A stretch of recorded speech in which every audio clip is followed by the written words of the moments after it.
a part of Edgecombe County. Very happy to see you all. Thank you for attending. So today you're going to hear just a few updates from ROI about what we have going on since the last meeting in October. Some new updates from our community partners. And you'll also hear a quick presentation from our keynote speaker, Dr. Robinson. I'm very excited for you guys to hear about her work. There will also be a follow-up listening circle, which is optional. It'll be directly after this meeting. So if you want to attend, just please stay on. So quick ground rules. Mute yourself if you have any background noise, silence your cell phones. The chat box is open. Drop any comments, anything that you feel in the moment, please share it with us. And also, we'll be dropping links that are also in the presentation will be dropped into the chat box. So keep on lookout for those. And without further ado, I would turn it over to Miss Black, North Carolina, Yolanda Thorne. Thank you so much, Tyra. It is always kind of weird to hear that. I'm looking around like, who is that? I am Yolanda Thorne. I know several people on the call today. Thank you for the chat box. I am a board member of Rural Opportunity Institute. I am also a former school teacher of 14 years. I can't stop smiling because I'm reading the chat box. A school counselor for 4 years. And currently I work for the Public School Forum of North Carolina as a program manager, training principals and teachers on how to support students who have been through trauma. Most recently, I was crowned Miss Black North Carolina USA just 2 weeks ago. And that is important to me because of my platform. I did not run to be a beauty queen. I ran for the platform. And for those of you who know, when you are a title holder, you choose a platform, you choose a social issue that you want to advocate for, that you're passionate about. Sometimes for queens in the past, it has been domestic violence or bullying or eating disorders, like whatever you're passionate about. And the beauty of this is that I am very passionate about supporting healing for our children and for our communities. So my platform is Adverse Childhood Experiences and Healing the Community through Connection and Love. And so I was just given these 3 minutes to just share my new accomplishment as a board member of Rural Opportunity Institute. Thank you so much. And as someone who's passionate about this work. So I just kind of brought this along, my sash and my crown and my official plaque that says Miss Black North Carolina USA. So there's already been a few news articles and appearances in which I've traveled just to share the importance of helping our children heal from adverse childhood experiences and helping our communities come together like you all have today for connection and healing. And we already needed this in our country, but after the past 2 years with the pandemic and the pain, what better time to connect and support each other's healing. So just wanted to share that. As we dive right in, I will be your MC for today's community meeting. And we're so happy to have all of you here with us. I could go on and on. So just stay connected, stay tuned, because there's a beautiful backstory to how I got to this point.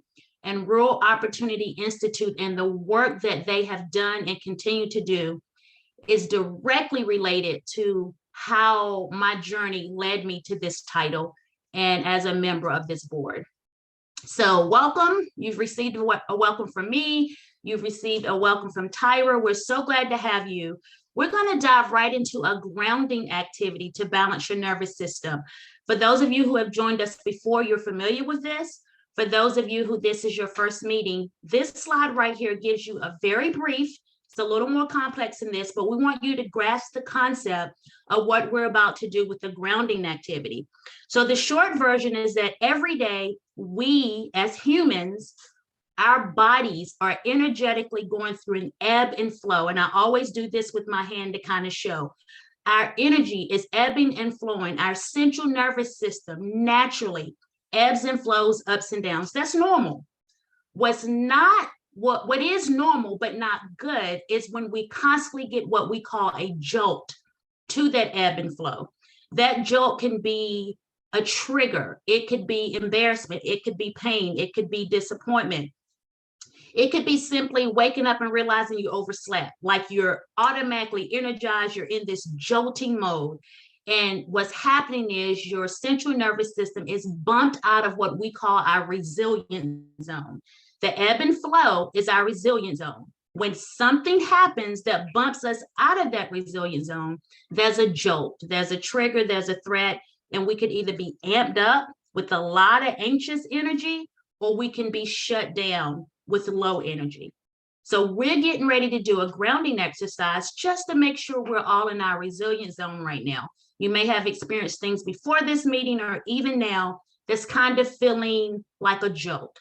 So Tyra, if I could just share my screen. I have a wonderful grounding activity that involves us listening and watching. So it still says disabled. I'm just going to wait patiently. And thank you guys for waiting patiently with us. The grounding activity that I'm about to do with everyone will allow you to listen to what the speaker is saying. It will only take 1 minute, and I invite you, if you feel comfortable, to join in with us. So here we go. You can do this any time of the day with your cell phone, with your computer at work, in your office.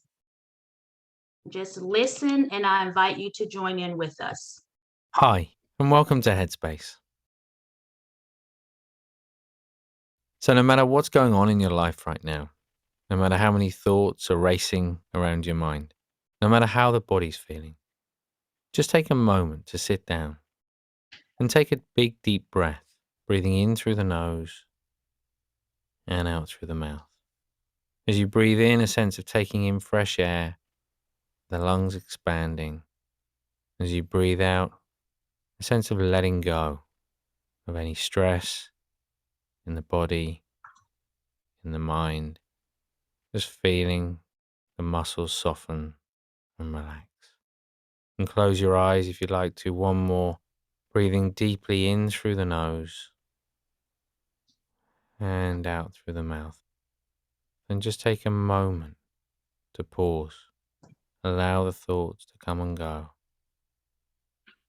And then just gently opening the eyes again. Hi, and welcome to Headspace.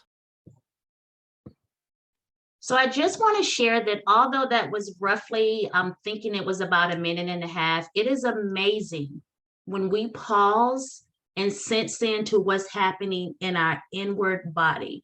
Our central nervous system throughout the day needs a moment to ground, to reset. And part of this work that we do, we have certified trainers who walk people through those types of activities on a regular basis. You can be in the line at Walmart and get extremely frustrated because there's one lane open and there's 200 people in the store.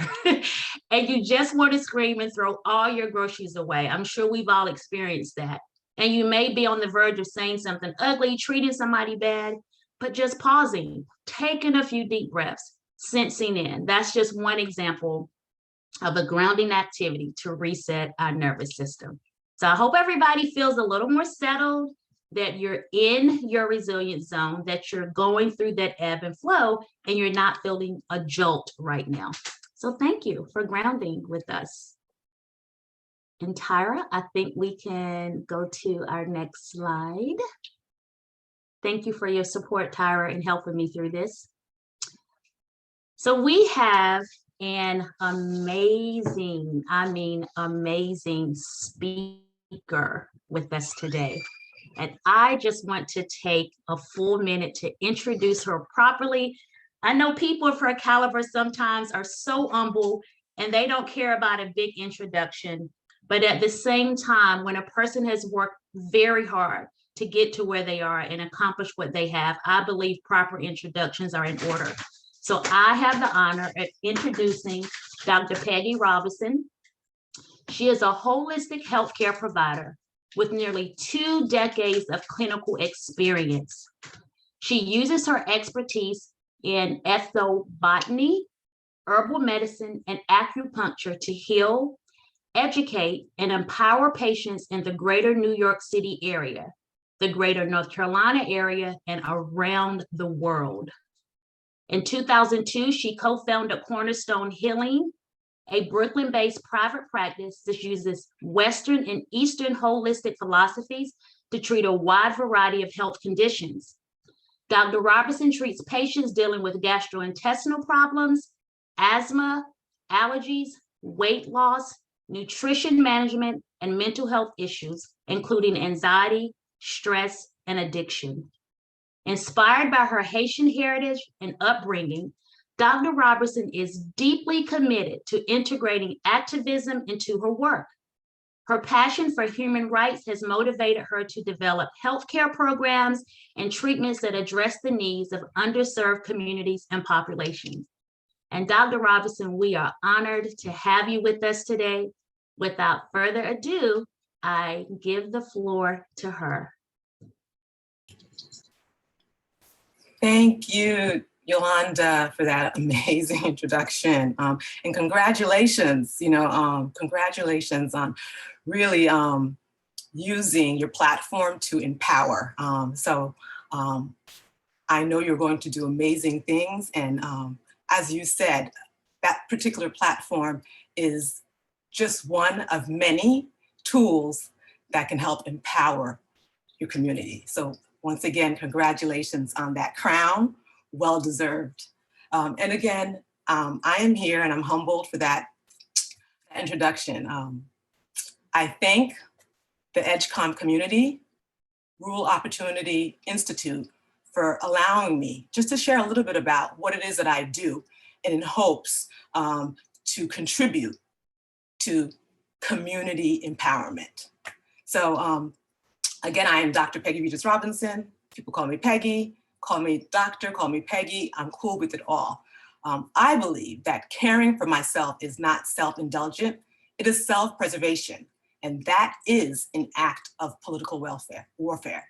And Audre Lorde says that, but I believe that this quote embodies what we should all be doing, right? We're taking care of our communities, we're empowering our communities, but we also have to take care of ourselves. And so today, this time together is gonna be a little bit about myself and what it is that I do and where I got where I am, but also giving us tools, a little bit more tools, just to help ground ourselves some more as we continue to really do this resilient work, right? This work is empowering ourselves and empowering our community to go out there and just really spearhead what it is that we need to do to make the world a better place. Unjust systems really does cause trauma. And so if we take it from the root, the branches will just grow. So I believe that wellness is empowering. A balanced mind, body, and spirit are critical to achieve that. So I want to start by really honoring our ancestors. We all have them. We have those that have gone before us, those that have paved the way for us. And for me, the reason I start here is because I've had people mentor me. I've had those who are still here on this planet and those who have transitioned. And to give honor to those people is always something I like to start with. And so if there are people that you know, aunties, uncles, friends, mentors, teachers, whoever it may be, social workers that you know have contributed to your well-being and have encouraged you through your traumas, and has informed you, help you where you are now. Just take a minute and honor that. For me, my mom and dad were activists, are activists. My dad has transitioned, but I am who I am, and I am a human rights activist because of what I saw and what they've instilled in me. And so I want to take a moment and just really say, I am Peggy Regis Robinson, the daughter of Doobie and Denise Regis. And Doobie, my father, has transitioned. And he is the son of Celestro and Rosanna Regis. And so if there are people in your lives that have done for you honor them right now. Take that minute or take that second and just give thanks for what they've instilled in you.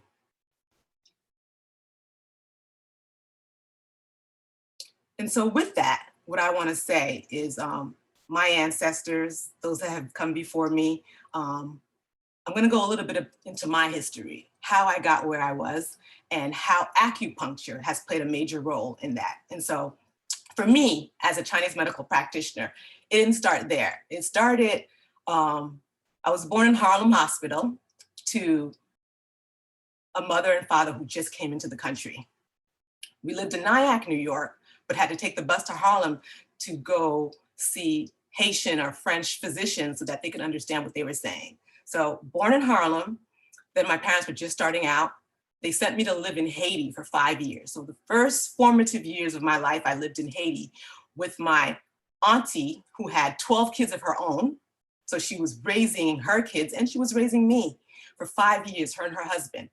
I got to see my grandparents. I got to understand community. I was 5, but that was the beginning of community for me. What does community look like? And it was cousins and brothers and sisters, and they all did that for me. I learned my first language is French, and I would say the people's language is Creole. And so they were very, very clear that I had to learn French and Creole.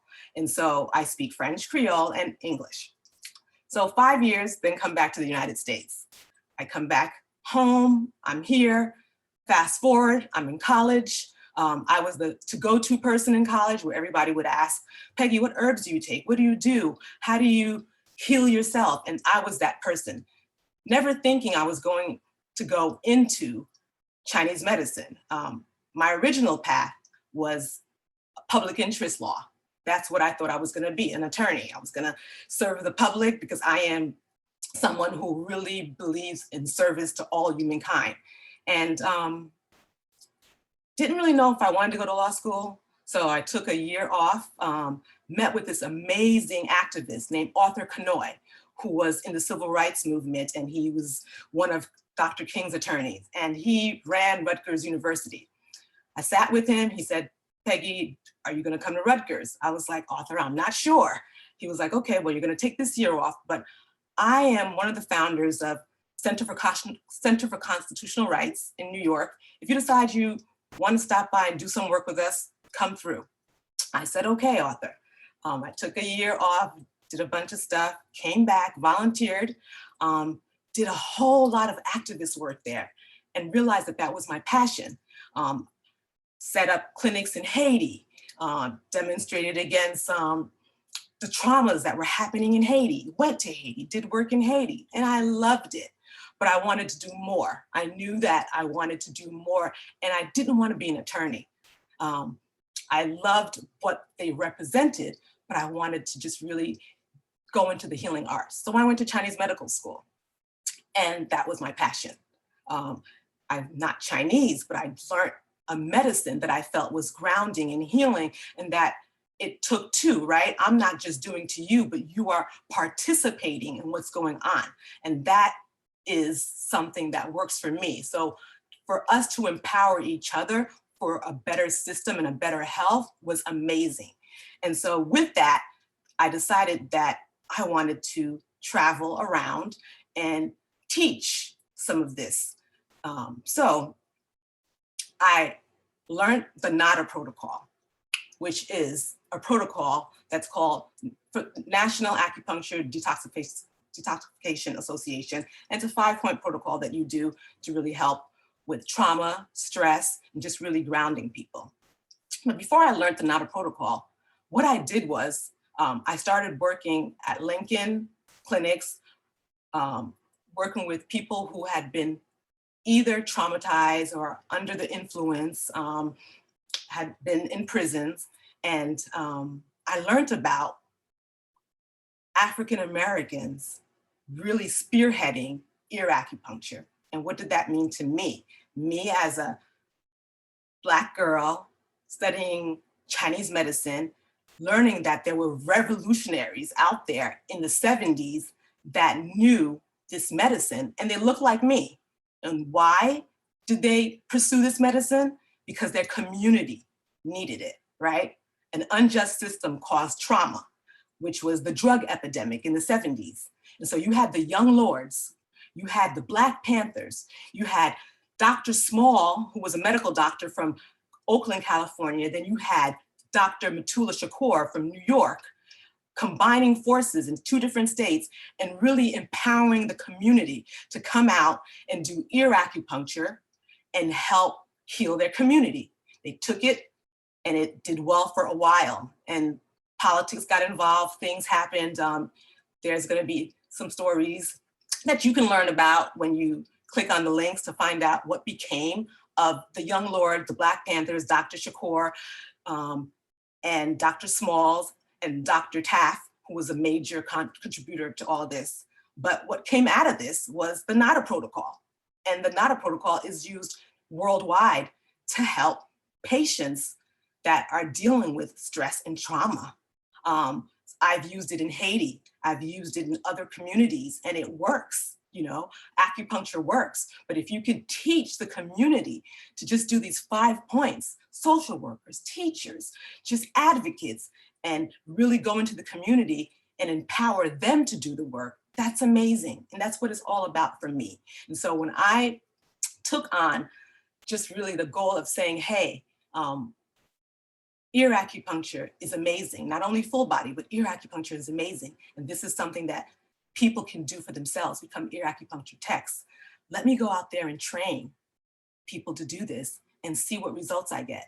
Well, I went to Haiti, and in a rural community of over 20,000 people, I have 11 practitioners. You know, these are ear technicians between doctors and activists and community workers who are really going into the neighborhoods, mobile, and just performing ear acupuncture and seeing amazing results. And so in a toolbox, right? We all have our own toolbox, right? In my toolbox, I have acupuncture, I have cupping, I have moksha, I have herbs, I have aromatherapy, whatever modalities I feel work, that's my toolbox. You all have toolbox too. I mean, you are healers in your own right in different ways, and we are resilient. And so in our toolbox, we can add whatever it is that we want to add. And so for me, coming into areas where I feel that people can empower themselves and adding different tools is an amazing weapon, you know? Revolutionary for me are people that want to change society for better. So you can be a revolutionary and you come in and get by any means necessary. And any means necessary for you might be an acupuncture needle to treat, some herbs to help heal, some grounding, all of that is any means necessary. My community needs to heal. And so I'm gonna find ways to make that happen. And so what I say to you all today is, as we all use our tools to do this, be proud of yourselves for the things that you're accomplishing. We are all connected, right? Connected means maybe you are searching among the branches for only what appears in the root. And the root is what grounds us so that the branches can flourish. And so if our roots can become strong, our branches will do well. And I think when we talk about the trauma-informed and resilience, that's what we're talking about for me. That's how I interpret it. And so healing is so important. And these are things that you know, but I'm gonna go into them so that you can hear them for yourselves, because we are all healers. Yourself will ask more of you, each and every one of you. More rest, whatever that means to you, more rest, more self-love, more letting go, more time for learning about who you are, more space to transform, more honesty about how you feel, more time to develop good habits, more courage to try new practices, more time to cultivate your inner peace, more faith in yourself, in your roots, and in your process. And so I want you to think about what this means to you all, right? We all are doing amazing work, and our community are amazing people doing the work, but we need to take time to heal. And so those were just some techniques or some advice. how to practice. I'm going to go through a few practices. You all already went through the breathing techniques, right? So you did a grounding breathing technique. I love that. I'm going to go into really the emotional freedom technique, which many people practice. And for me, I love it because it stems from Chinese medicine. And with Chinese medicine, the points really move stagnation throughout the body. And that's what we're doing, right? Movement, moving the energy throughout the body to accomplish balance. And so with the emotional freedom techniques, they are acupuncture points that are developed and used in different ways. I'm just gonna go and teach you a few of those points and use that technique, and hopefully it resonates with you all. And some of you may already know this because you are all in your own rights doing all of this work. And so I'm sure that this is a part of your toolbox. If it's not, I want to kind of bring it into your toolbox because it's not acupuncture, but it's acupressure and it works.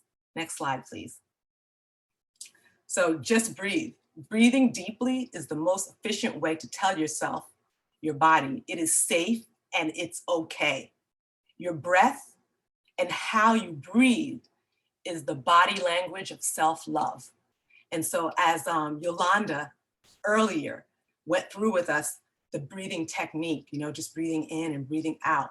Usually what I do is I put my right hand on my heart, put my left hand on my gut, right? The heart is working for me, my gut is working for me, and I do the same thing to ground myself. So I do that deep breathing in and out, but the heart, I'm listening to the way it beats for me and being thankful that it's here and that I am alive.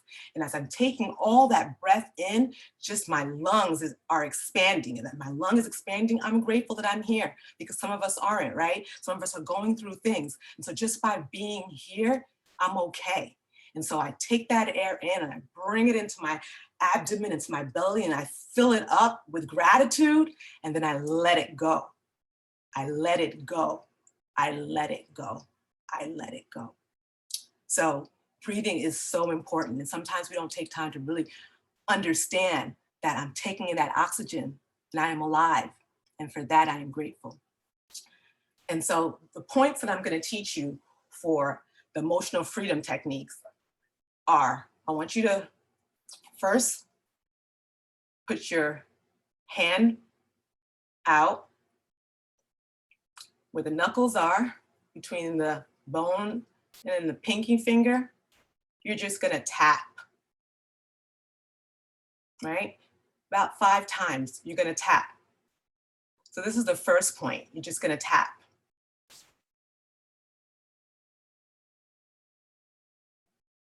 And this really helps calm the nervous system. Next point, please, next slide. In the inner eyebrow, right in here, you're just gonna tap the inner eyebrow. Where the inner eyebrow ends, you're gonna tap. About 5 times, just tap. And just breathe nicely while you're just tapping and letting go and just taking in whatever it is that's going on, just process it and let it go. The next point is on the outer edge of your eye. And you're gonna use both hands and you're just gonna tap. So almost where your temple lies, right there, you're just gonna tap.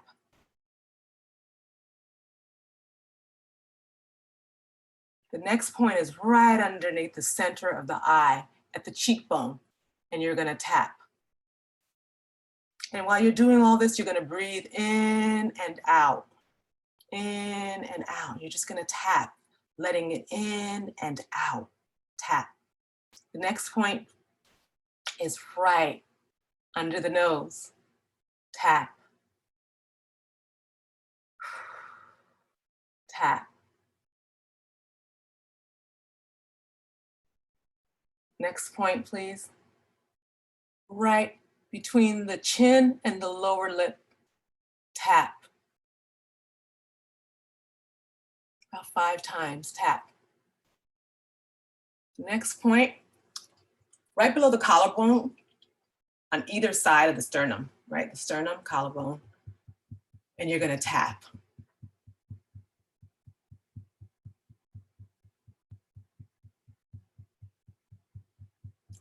You can feel that. The next point is underneath the armpit on the midline of the 7th and 8th rib.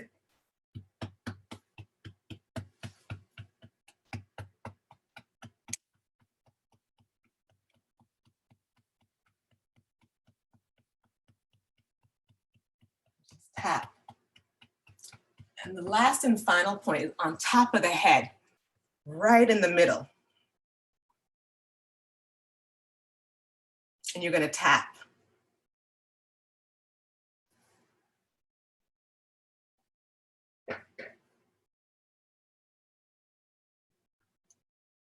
We're going to go through it one more time together and just relax the body. Whatever position that is for you, just relax. Make sure your neck and shoulder isn't like this, but it's just nice. And we're just going to tap. Next slide. Tap. Next slide. Tap. Next slide. Tap. Next slide. Tap. Next slide. Tap. Good. Next slide. Tap. Next slide. Tap. Final, on top of your head, tap.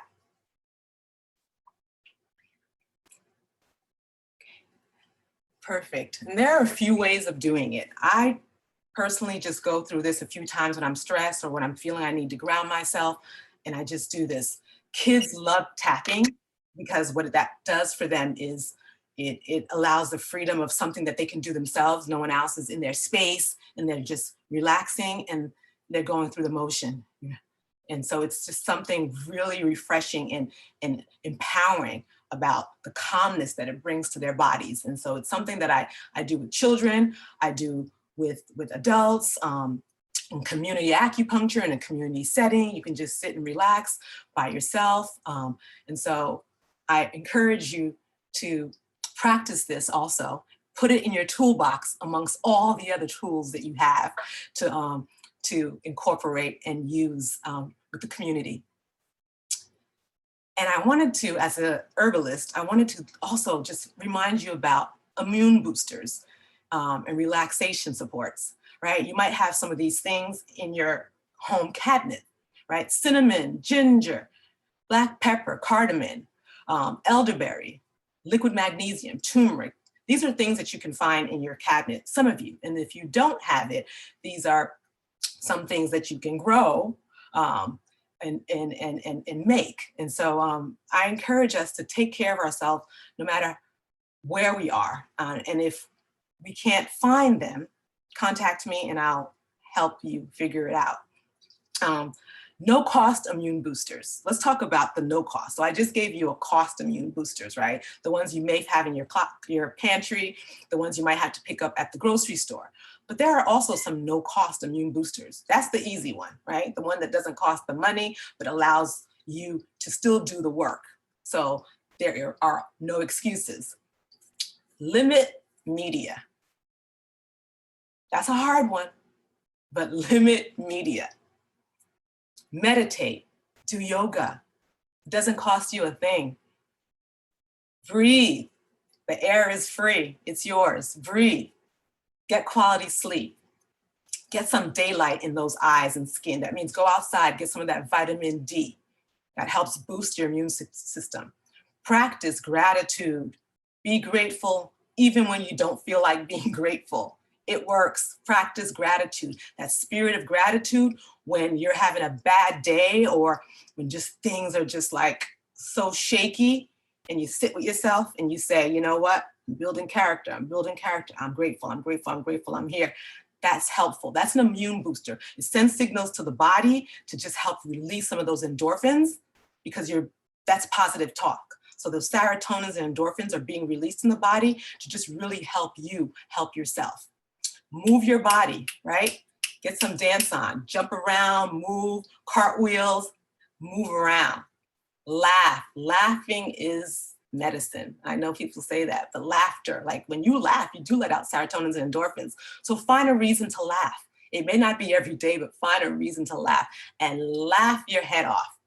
Spend time in nature, you know, walk outside, look at the trees, look at the plants. If you have buildings, look at the buildings, but spend time outside. And if possible, take a hike, go to a park and just be one with nature.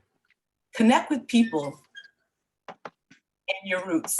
What does that mean, connect with people in your roots? Connect with people that ground you, like-minded people. You may have differences, but people that understand the ultimate goal, which is really to empower ourselves.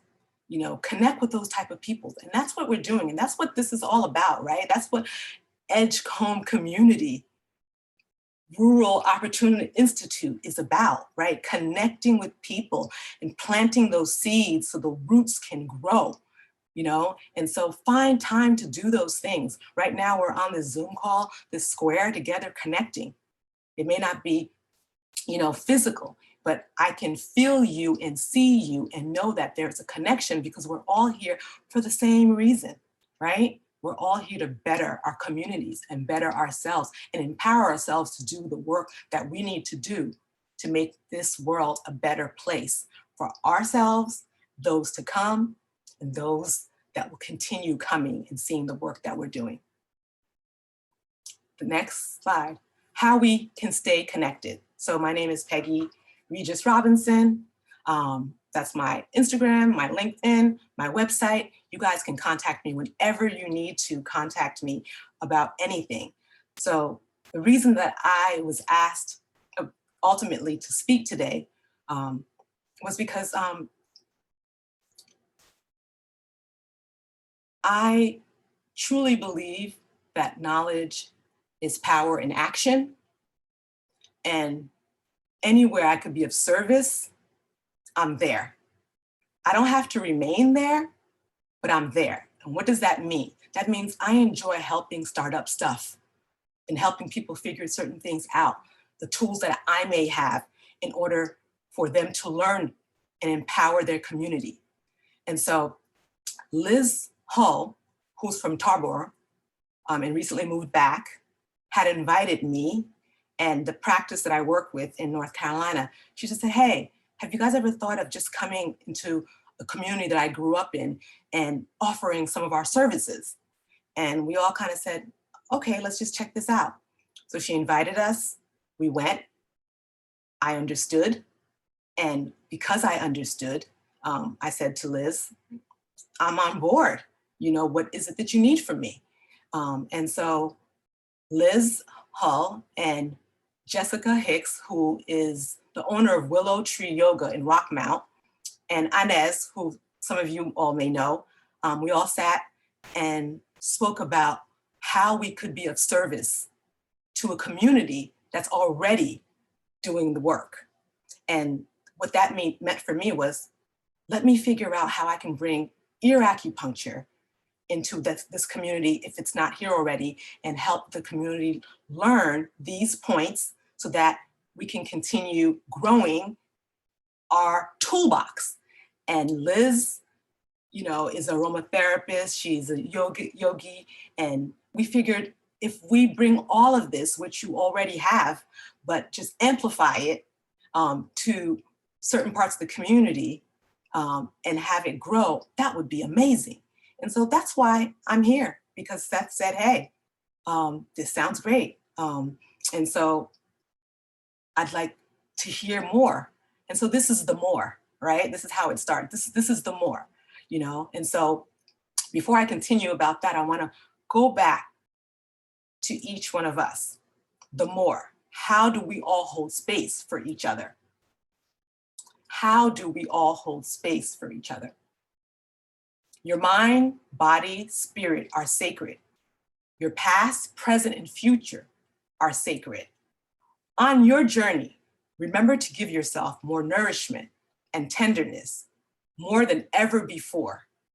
And know that whatever you are going through, somebody out there loves you, right? You are loved. And it shows up in so many different ways. Sometimes when we don't even think that we are, it shows up. The fact that we are all here this afternoon at a community meeting says a lot about love. And ultimately, love is the key, right? All you need is love. I know that sounds so, but all you need is love is for real, especially now. So with that said, I want to bring some love into an amazing community that's already doing some amazing work. And with Liz Hull and Jessica Hicks and Inez and the support of these amazing people, I think we can make it happen. So the first step for us is we're gonna go to the happening on the Common, May 21st, just to talk about who we are and what it is we do, and possibly offer some of our services there and see how it's received, and then go from there. And so I hope to see you all on Saturday, May 21st. Liz and Jessica will be there. They, again, are holistic practitioners also, and possibly a few of the chiropractors that are coming from the practice that I practice in North Carolina will all be a part of this Tabor Wellness Community 2.0. So thank you for having me. Thank you for listening. Thank you for receiving. And this is just the beginning. Ashe. And the credits from where I got the information from the Black Revolutionary Movement, I wanted to put in this slide so that you guys can do your homework and find out what this beautiful medicine can do. And then who were some of the pioneers, trailblazers that really did this work. This is no different from what it is that you guys are all doing already. So I think it will resonate with you. It's just about Chinese medicine, but the bigger picture is really understanding the unjust system and doing something about it. So again, I thank you for allowing me to be here. And I look forward to being a part of your family, your community. Thanks so much, Dr. Robinson. Really, really grateful you're here. Feel free to show some love in the chat. And then we have time for 1 or 2 questions. If anyone wants to come off mute and share any questions for Dr. Robinson.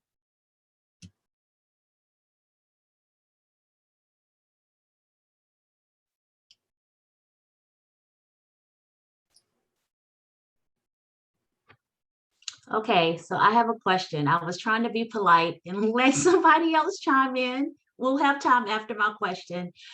But Dr. Robinson, I know I'll get to come back and give you all your thanks and your accolades. That was just phenomenal. But let me get to my question. So, and I noticed in the chat box, a lot of folks were commenting on the tapping, how that felt so good, like that helped us. And I had heard about that before. I saw some tapping national seminar that they had recently, and Dr. Ayana Van Zant was walking through a lot of it. And specifically for me, when I got to my eye area, everything for the eyes here, the temple, and I forget the up on the eyelids.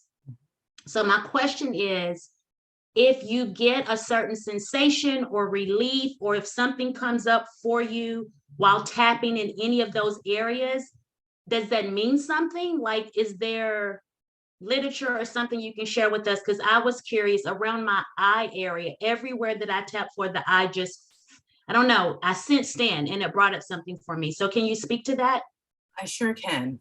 So I'm gonna speak through a Chinese medical lens and not the emotional freedom technique lens, because as a practitioner, those same points are really good, one for sinuses, headaches, stress. So especially the one around here, you have your third eye right here. And so by even tapping this right here, and it really opens up clarity, even though it's not this point, but it's opening up the clarity. And so think of just whatever's going on in your mind, it's just like letting it sort of surface. Mhm.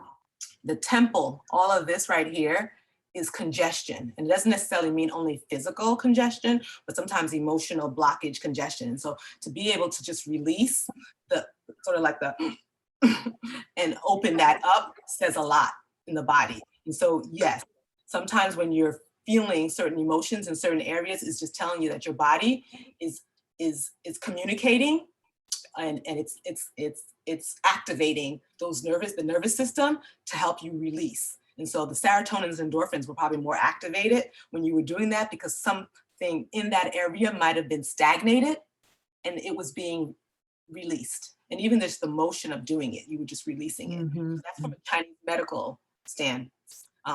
And all of that area also deals with just really the matter of someone who overthinks and over worries and is in their head a lot. That makes total sense. Thank you so much for providing that clarity and feedback. Thank you. I appreciate that. And Seth, I think we still have time for another question. Anybody, please unmute, ask your question.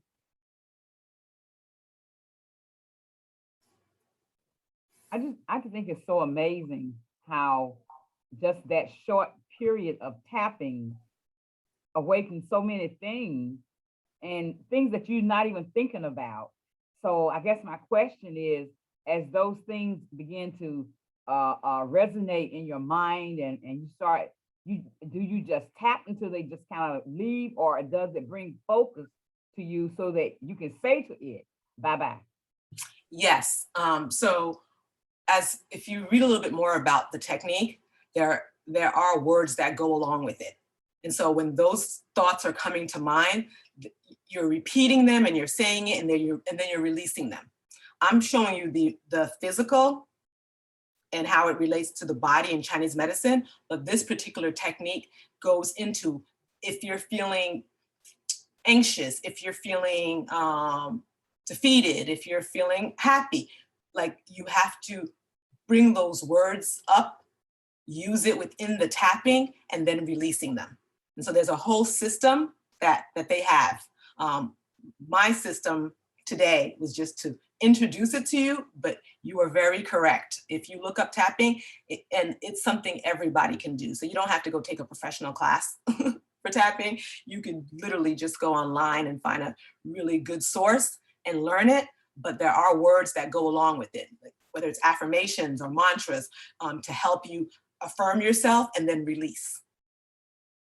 And one quick question, how young can you start this practice? What age with children can you start this practice? You can start as soon as a child knows how to, knows the body parts. So you can start very young. Anyway, I mean, I've seen 5-year-olds tapping, so you can start from kindergarten up.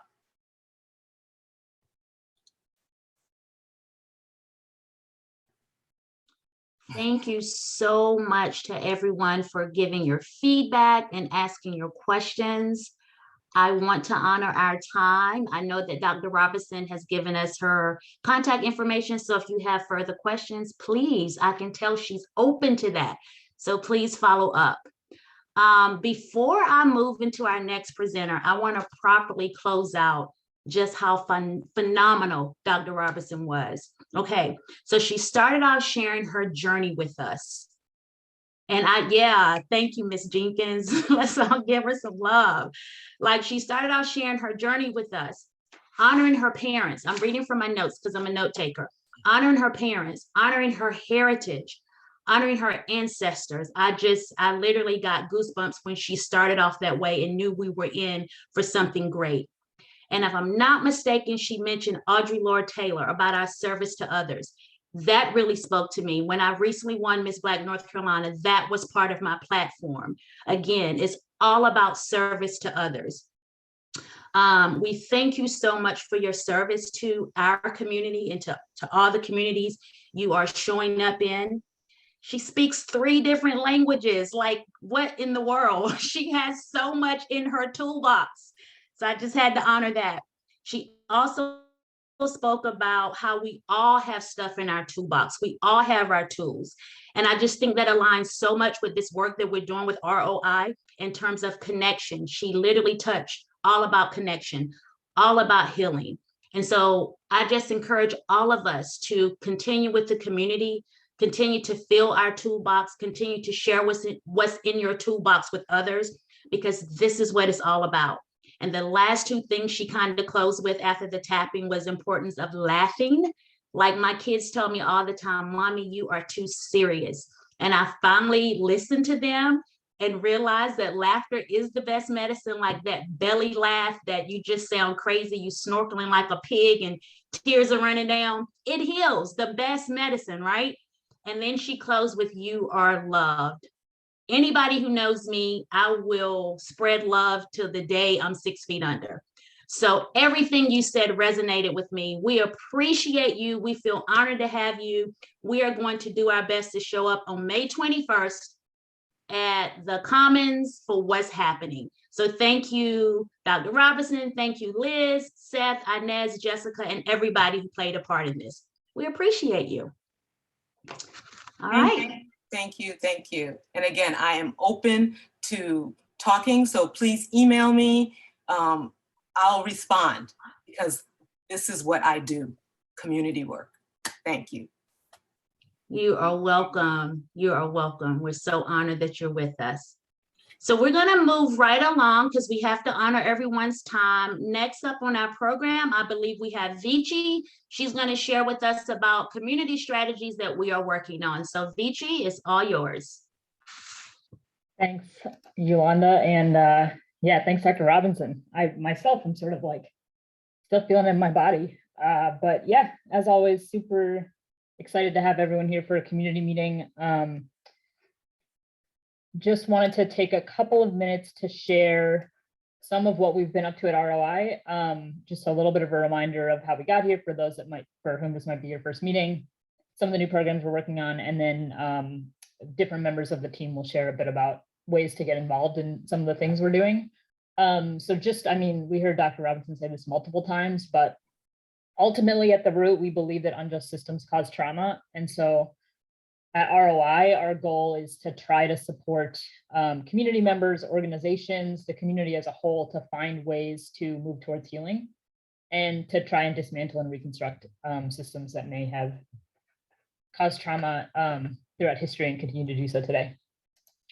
And yeah, just building on what you said as well, want to acknowledge that we are part of a long history of strength and resilience in our community.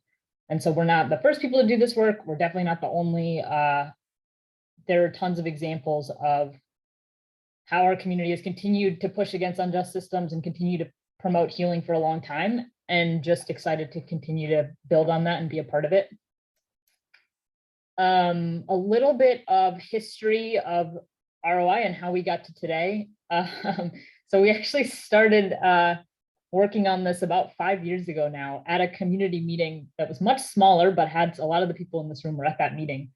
And really the issue that came up was this idea of wanting to understand how we can support healing from trauma. I think that was in the wake of Hurricane Matthew, and a lot of times those events just seem to like bring to the forefront the challenges that a lot of people were facing.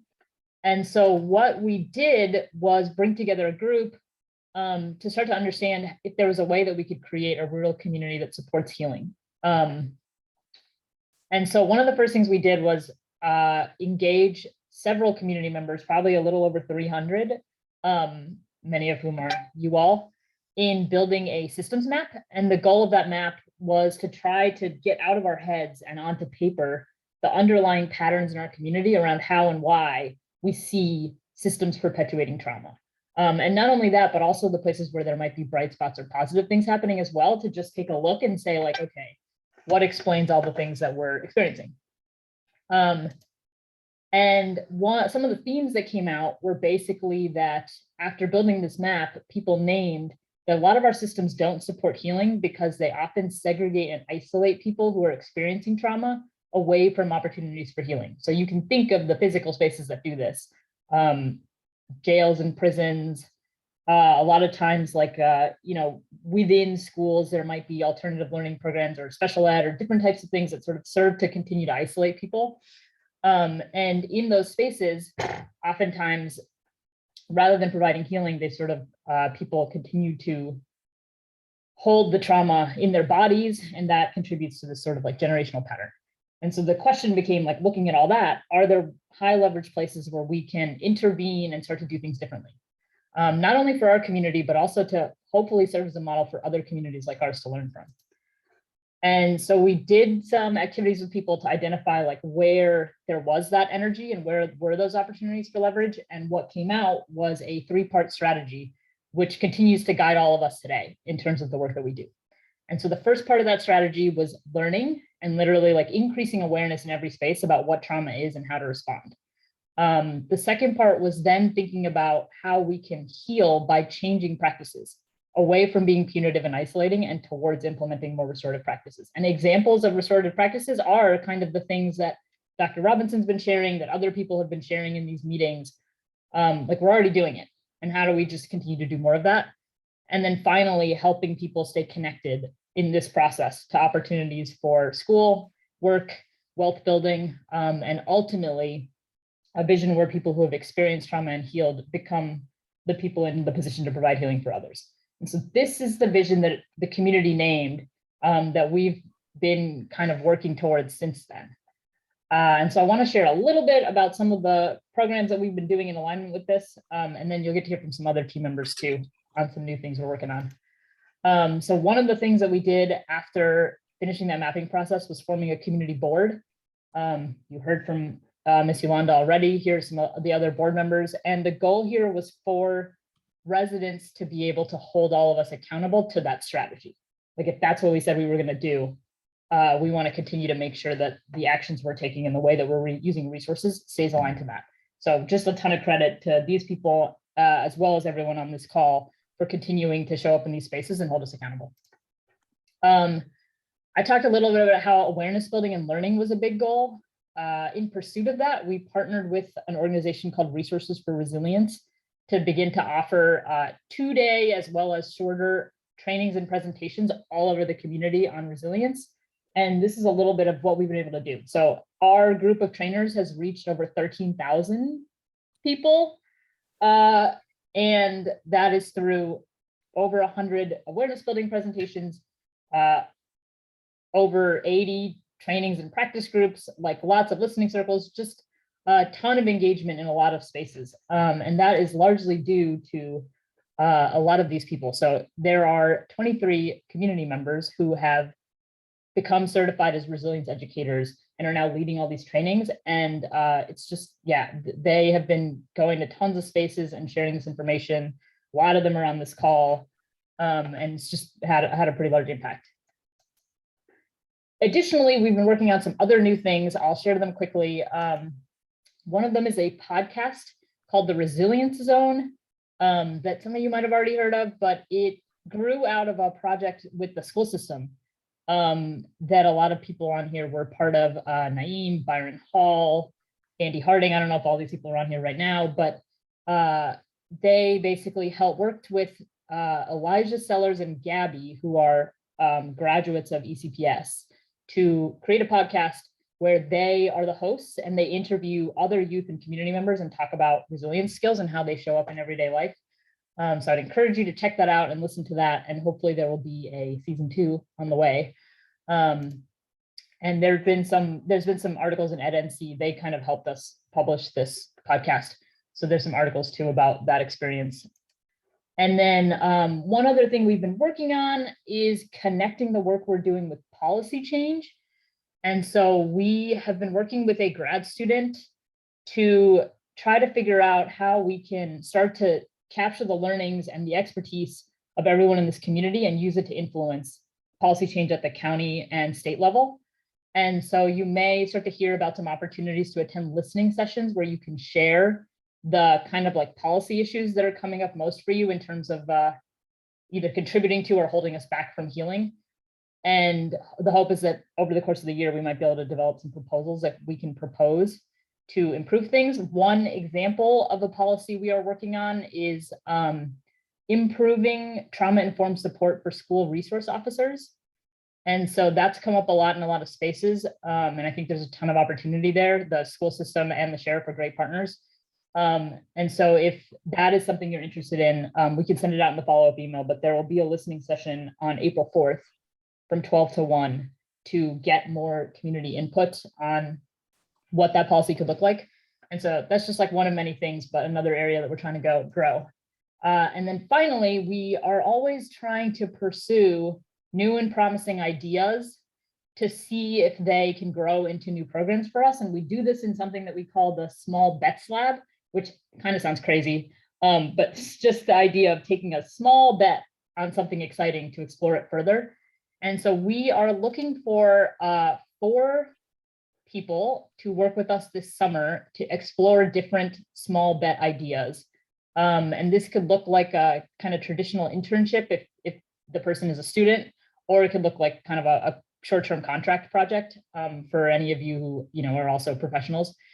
And so the 4 areas we're looking at are support in LGBTQ and youth engagement, specifically for our local programs, health technology, exploring things like biofeedback and some other technologies and ways they might apply, a policy analyst to support that policy project I just talked about, and then finally a research associate on natural healing practices.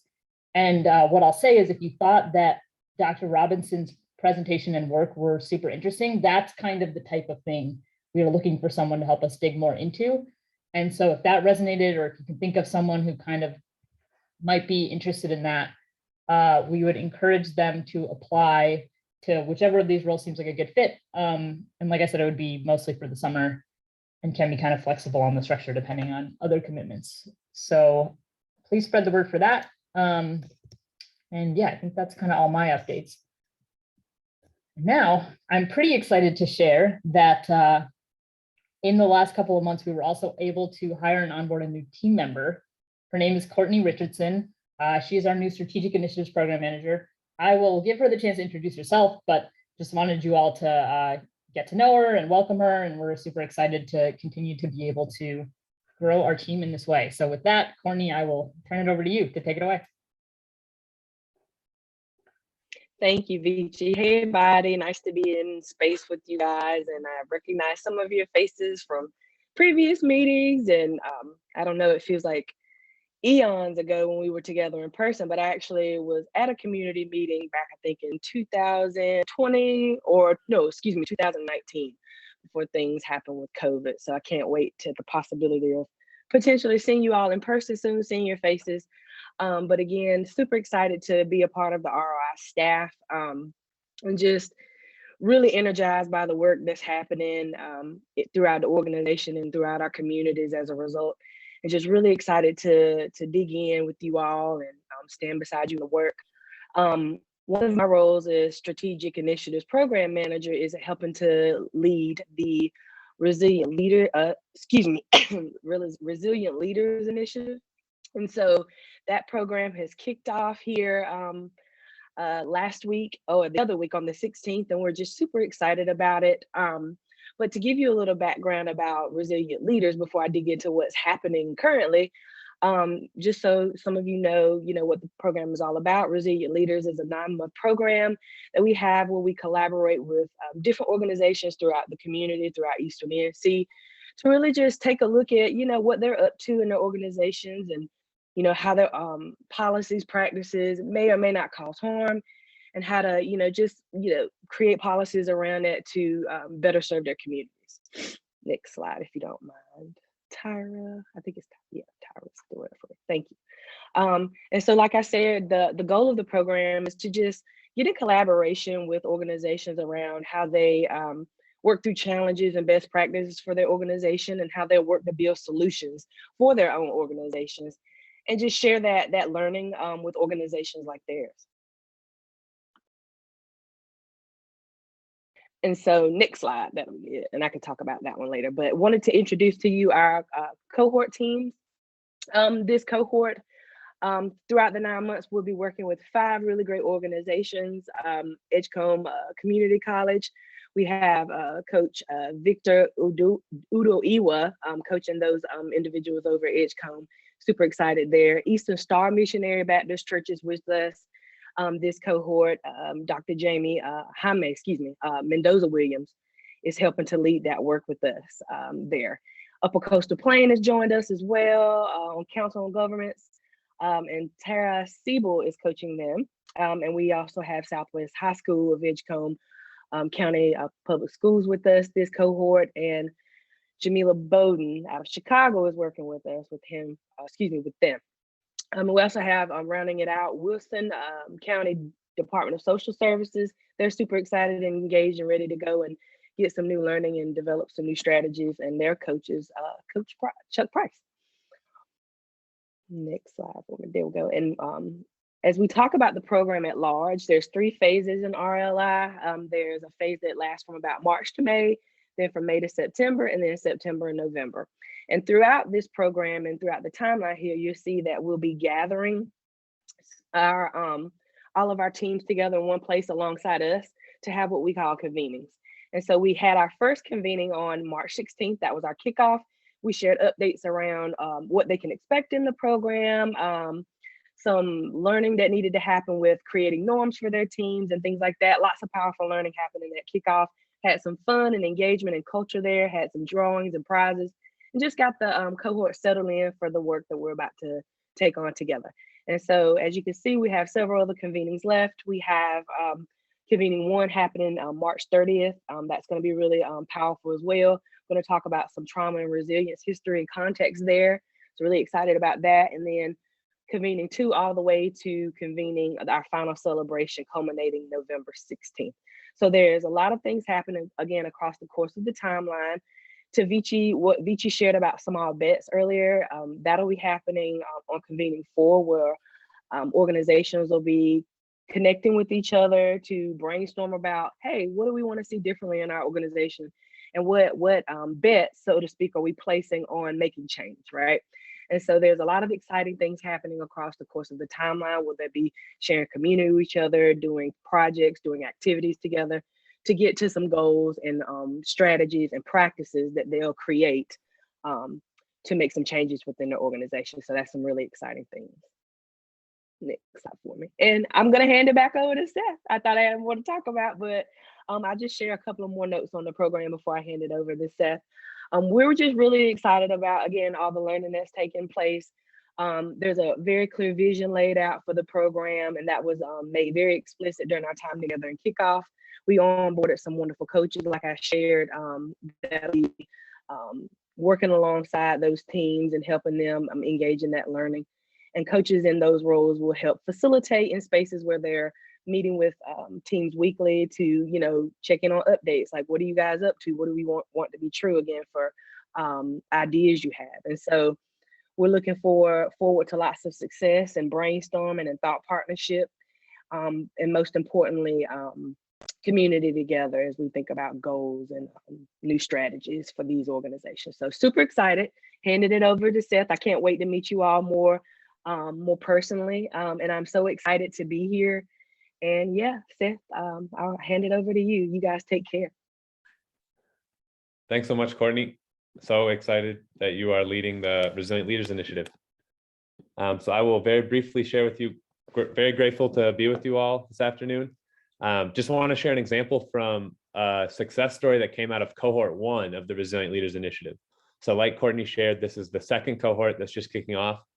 Last year was the first cohort, and there were 4 local organizations. And today, just highlighting the Hope Alternative School in Tarboro with Edgecombe County Public Schools. Mr. Williams is their leader, and Miss Marlo Walker is the lead social worker. And they would both be here, but they are on a field trip to the State Art Museum in Raleigh with their kiddos. So we'll get them on a future meeting to hear directly from them.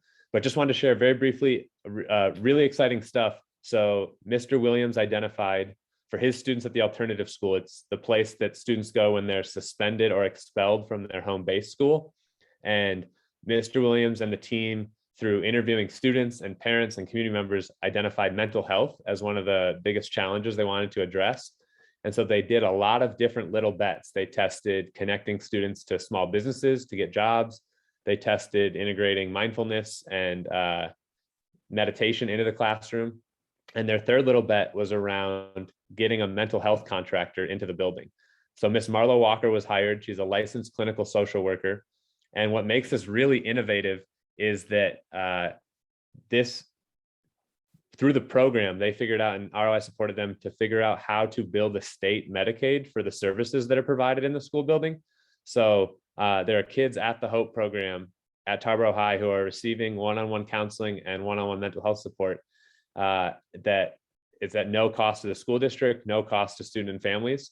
And so one of the big things they did was they figured out a better onboarding process. There can be some understandable intimidation for parents and caregivers to sign on to a Medicaid sponsored program. There's big words and language that can be intimidating when you're talking about state and federal programs.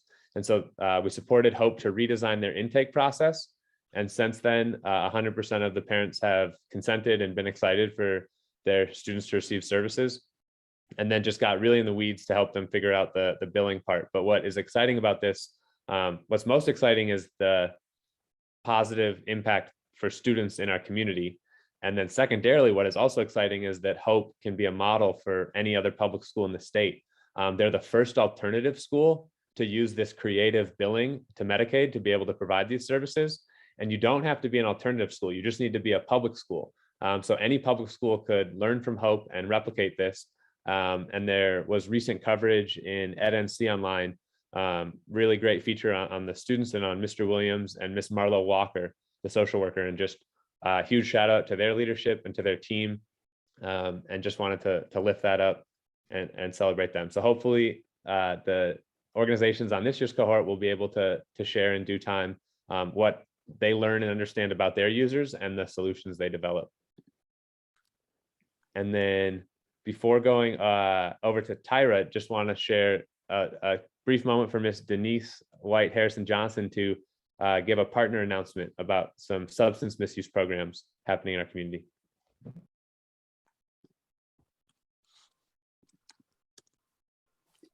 I was talking, I had not unmuted.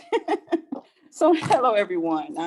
I tell you, Dr. Robinson, you got me want to run around in this room. I am at the library. I just want to run around this room a little bit, but I know I can't do it. So I appreciate what you've shared with us on today and everything that's been shared so far. Again, my name is Denise Harrison Johnson, and I'm working with Project Momentum, Inc. on a project called Addiction Algebra. There are the slides. Project Momentum is currently working on the data collection project funded by Kate B. Reynolds Foundation called Addiction Algebra. The Twin Counties Partnership for Healthier Counties Communities is collaborating with PMI on this effort. So we created this project because substance use and misuse, they're a high priority that needs to be addressed in our area. Over the past 3 years, PMI have been and is currently collecting data on substance use in the Twin Counties.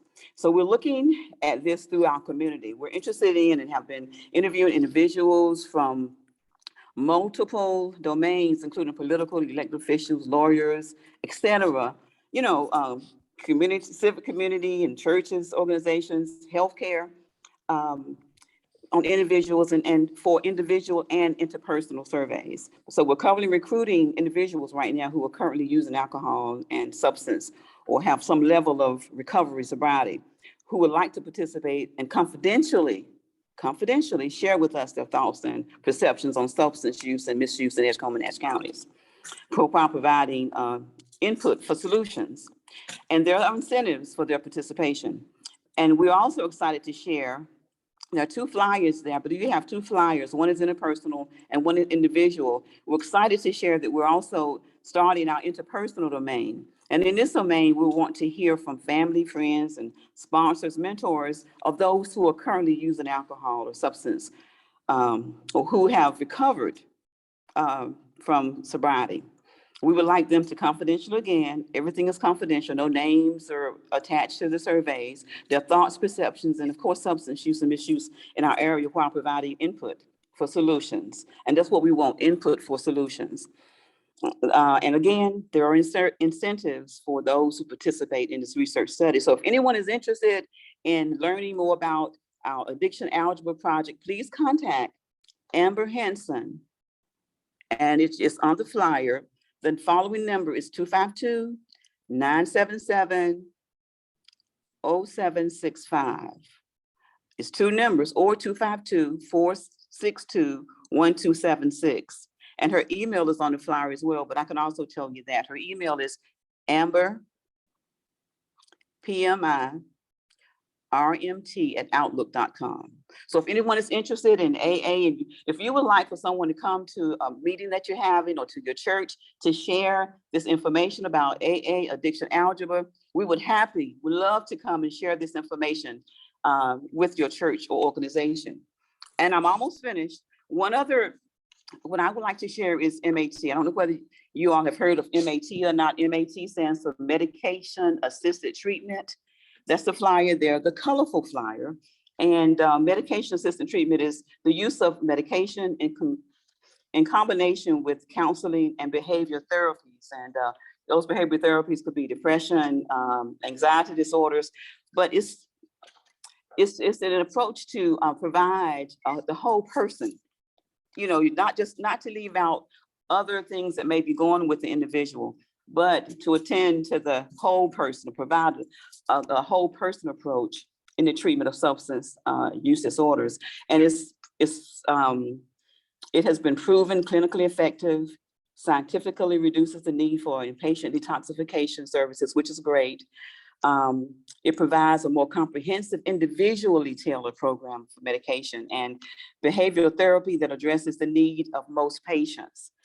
And it's been approved by the FDA, and MAT programs are clinically driven and tailored to meet each patient's need. So that's MAT. Now, there are a lot of misconceptions and myths about MAT, but like this, the person is still addicted.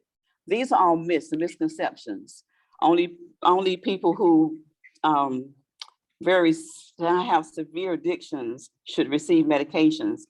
All myths, and you can recover if you're on it, and you can't recover. A myth is that you can't recover. And these are a lot of myths and misconceptions that's out there, but it's very effective. It's been proven to be very effective. And if you have a family member, if you have a neighbor, someone that you know that may have a need, who may have an alcohol or drug problem, they can contact. If you want more information on this and want us to share this information with them, we will gladly do that. But my information is at the very bottom of MAT, my email address, and the phone number for PMI, Project Momentum. We would love to come out. We would love to come out. Thank you so much, Ms. Denise, and thanks for sharing. And we'll make sure to share the slides and the contact info in the follow-up. Really appreciate it. So much. We appreciate you. Thank you so much. And then we'll throw it over to Tyra for closing and upcoming events. Yeah, what a great meeting. Very good stuff. I'm going to share my screen.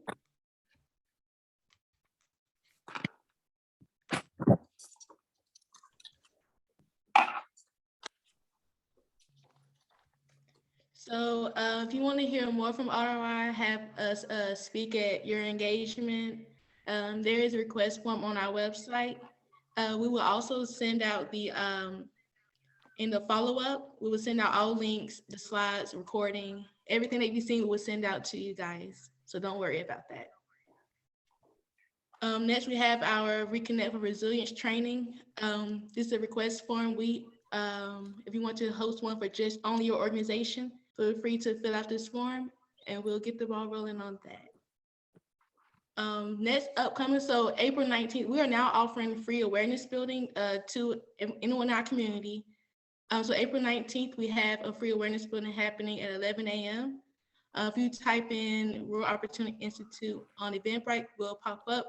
Also, this is a direct link to the RSVP I will also include in the follow-up.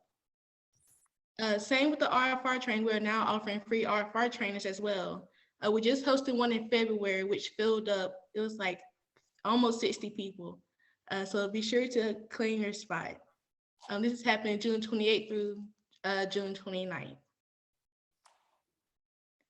Yeah, so as always, check out our website. All our updates are also on our website. We have a new Facebook page. So if you type in Rural Opportunity ENC, we will pop up. We have the green logo in the circle. On Instagram, if you search Rural Opportunity, follow us. We hold social media raffles, and we would love to interact with you guys. Yeah, so our next meeting is July 21st, same time, same place. This will also come out in reminder emails when we get closer to the date. And yes, next, we have a feedback form I'd like you guys to fill out. You'll be entered to win ROI swag, What Happened to You, which is a book by Oprah, as well as our resilience tool cards, our posters. Yeah, so just fill out our raffle and we will definitely pass out some prizes. Yeah, closing reminders, everything will be sent out in a follow-up email.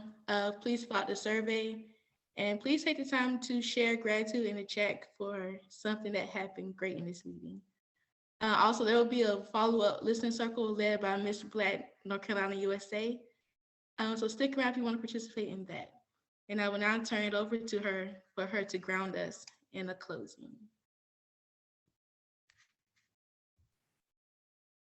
Oh, wow. Okay. Brief grounding activity. It will be brief. So when we talk about grounding and we talk about sensing in, it literally involves our 5 senses. So we're going to close out a grounding activity that involves our senses. I will not use all of the senses because some of us don't have anything right here that we can taste, and taste is one of our senses. But as we do this, I want you to sense in, which means to literally notice internally if there's a shift with your nervous system, if there's a shift in how you're physically noticing what's happening internally, okay? So I want you to look around your space that you're in and name 4 things that you can see. You don't have to physically unmute and name them to me, but just look around your space. What are 4 things? Let's go with red, green, or yellow. And I offered multiple colors because if I just give one, maybe there's nothing that color in your space. So just look around. See if you can find 4 things that are either red, green, or yellow. And if not, it's okay. Just name as many of those things that you can see. And this is a reminder to your nervous system that you're safe, you're present. You can notice and see in your space right now. I'm going to move on to 3 things that you can feel or touch. Even if you're sitting at a desk, grab an ink pen and physically feel it. Does it feel smooth? Does it feel rough? Even if you just want to touch your body. And what does your shirt feel like? What does your skin feel like? 3 things that you can touch, maybe with different textures. So we've done see, we've done feel. What about 2 things that you can hear? Obviously, you hear my voice. Most of us are on mute, so maybe you hear something else in your background that we can't. It could just be the rumbling of your computer or your refrigerator or your pet in the house. But you're noticing that you are present because you can see, you can feel, you can hear. And then we'll close with 1 thing that you can smell. Is there anything in your space right now? Just take a moment to notice, sense in. And we will close with that. Again, some of these grounding activities may feel a little bit weird, but what we're doing, we're speaking safety to our brains. We're speaking safety to our central nervous system. We're reminding ourselves that we are here, we're coming back into our bodies. And the more we do this, it helps to settle our central nervous system. I just saw Ms. Jenkins yawn, and I hope I'm not calling her out, but that is literally a signal that her body feels safe and relaxed. We have started to notice with these trainings, sometimes a person may burp, a person may yawn, a person may exhale. They don't even notice it. That is literally a signal that your body, you're not going to yawn if your body doesn't feel relaxed and online. So thank you so much for this time and space with us today. We're so honored that all of you joined us. And Tyra, I think that's it. Yeah. Thank you so much for joining us today. If you want to stick around for the listening circle, just hang around and we'll get that started as well. And I'm going to turn my camera off. I'm about to lose charge to my computer. I will be here for the listening circle. I gotta go get my charger, but I'm here. Thank you, everyone. Have a good rest of your day.